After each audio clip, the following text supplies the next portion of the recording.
Hello friends, this is Kiran and welcome to my YouTube channel. क्या आपको पता है प्लेनेट 9 के बारे में?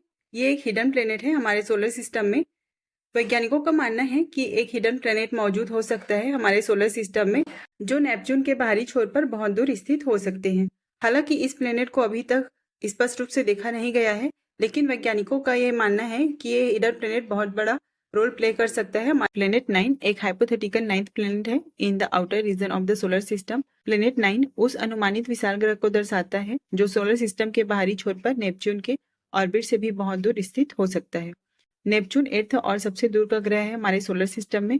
प्लेनेट 9 का अस्तित्व उन विचित्र गुरुत्वाकर्षण प्रभावों को समझाने के लिए प्रस्तावित किया गया था जो नेपच्यून से दूर मौजूद क्यूपर बेल्ट की वस्तुओं पर देखे गए थे। The Kuiper belt is a region of icy bodies beyond Neptune. Caltech astronomers Mike Brown और कॉन्स्टेंटिन बटीगन ने 2016 में इसकी संभावना जताई, यह सुझाव देते हुए कि इस अदृश्य विशाल ग्रह का गुरुत्वाकर्षण बल इन दूर के वस्तुओं के असामान्य समूह के कारण हो सकता है। हालांकि प्लेनेट 9 को अभी तक सीधे तौर पर नहीं देखा गया है, लेकिन इसकी खोज और सोलर सिस्टम की समझ को काफी हद तक बदल सकती है। एस्ट्रोनॉमर्स ब्राउन और बटीगन का अनुमान है कि प्लेनेट 9 पृथ्वी के द्रव्यमान से लगभग 10 गुना अधिक हो सकता है और इसे सूर्य का एक चक्कर लगाने में हजारों साल का समय लग सकता है। एडवांस्ड टेलीस्कोप से आने वाले समय में इस इल्यूसिव प्लेनेट को देखने की क्षमता हो सकती है। हालांकि इसकी अत्यधिक दूरी और इसके धुंधलेपन के कारण इसे ढूंढना बहुत चैलेंजिंग है। प्लेनेट 9 अभी तक कैप्चर नहीं किया जा सका है।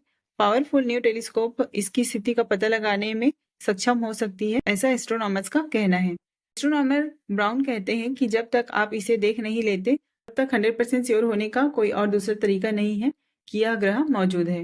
नेपच्यून से दूर स्थित वस्तुओं की अनयूजुअल ऑर्बिट एक हिडन प्लेनेट का संकेत देती है, जहां ग्रेविटेशनल फोर्स कुछ विशाल वस्तु की स्थिति की ओर इशारा करते हैं। एस्ट्रोनॉमर ब्राउन कहते हैं प्लेनेट 9 के गुरुत्वाकर्षण प्रभाव को इग्नोर करना मुश्किल है।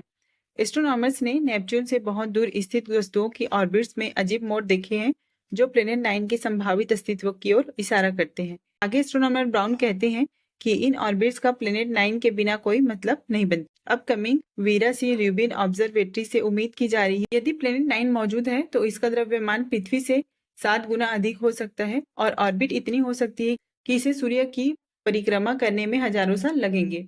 प्लेनेट 9 का अस्तित्व हमारे सोलर सिस्टम के फॉर्मेशन और इसके इवोल्यूशन की समझ को भी बदल सकता है, जिससे लंबे समय से छिपे हुए रहस्यों का पता चल सकता है। एस्ट्रोनॉमर ब्राउन कहते हैं कि सोलर सिस्टम का इसके बिना कल्पना करना मुश्किल है। संभावना यह है कि प्लेनेट 9 का ऑर्बिट सूर्य से पृथ्वी की तुलना में 500 गुना अधिक दूर है, जिससे यह सोलर सिस्टम के बाहरी किनारों पर छिपा हो सकता है। एस्ट्रोनॉमर्स प्लेनेट 9 की खोज के लिए दौड़ लगा रहे हैं। वहीं एस्ट्रोनॉमर ब्राउन कहते हैं कि जब तक हम इसे नहीं देख लेते तब तक श्योर नहीं हो सकते। तो ये रही अब तक की मिली जानकारी प्लेनेट 9 के बारे में। किसी और में नए टॉपिक के साथ, तब तक के लिए बाय बाय।